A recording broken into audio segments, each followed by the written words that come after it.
Здравейте, казвам се Пламен Младжански, технически експерт в Renault Nissan България. Сега ще ви представя последното поколение дизелови двигатели Energy DC130 и Energy DC110.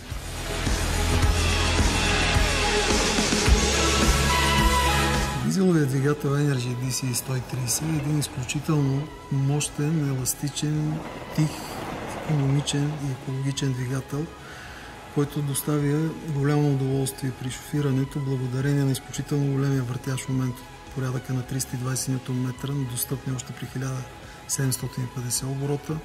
Високата максимална мощност от 130 конски сили се постига при 4000 оборота. И всичкото това е съчетано с изключително нисък разход на гориво от порядъка на 4,6 литра.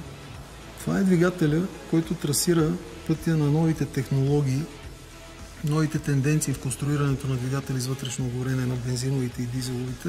Един изключително важен двигател за автомобилите, за марката Renault. С няколко думи ще опишем основните технически иновации, използвани при него, както и тези от тях, които се използват в бензиновите двигатели.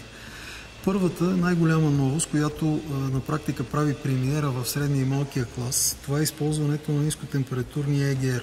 EGR е системата, благодарение на която се понижават азотните окиси, т.е. веществата, които са виновни за киселинните дъждове.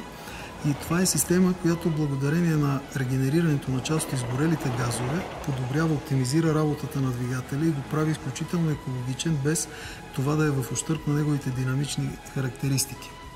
Другата голяма новост, която е призвана да икономисва гориво и да пази природата, е високоефективният термоменеджмент. Това е система от термостат и термоклапан, които се включват в работа съвместно при студен двигател, така че съкращават времето за загряване на двигателя, достигане на оптималната му работна температура около 3 пъти.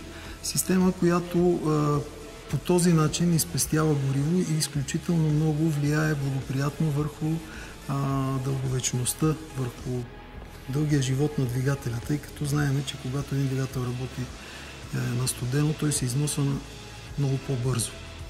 Другата голяма новост е маслената помпа с променлив капацитет.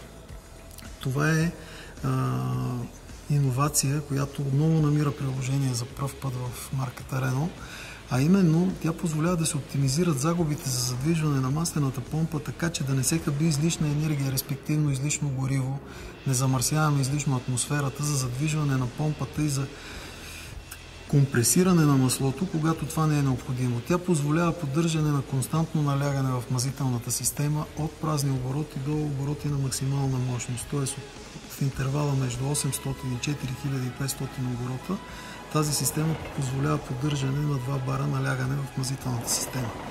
Веднъж гарантираме безопасната и дълговечна работа на двигателя и втори път оптимизираме загубите, необходими за задвижване на този агрегат.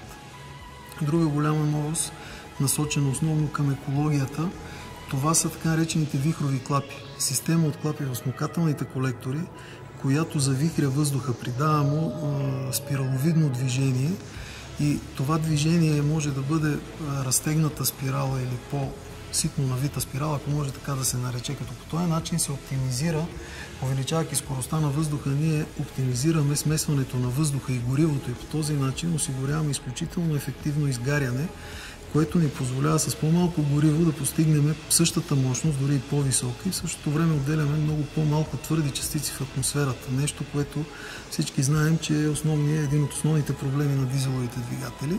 Последната иновация, на която искам да се спра, тя по-скоро е тенденция в съвременното двигателостроене, именно даунсайзинга.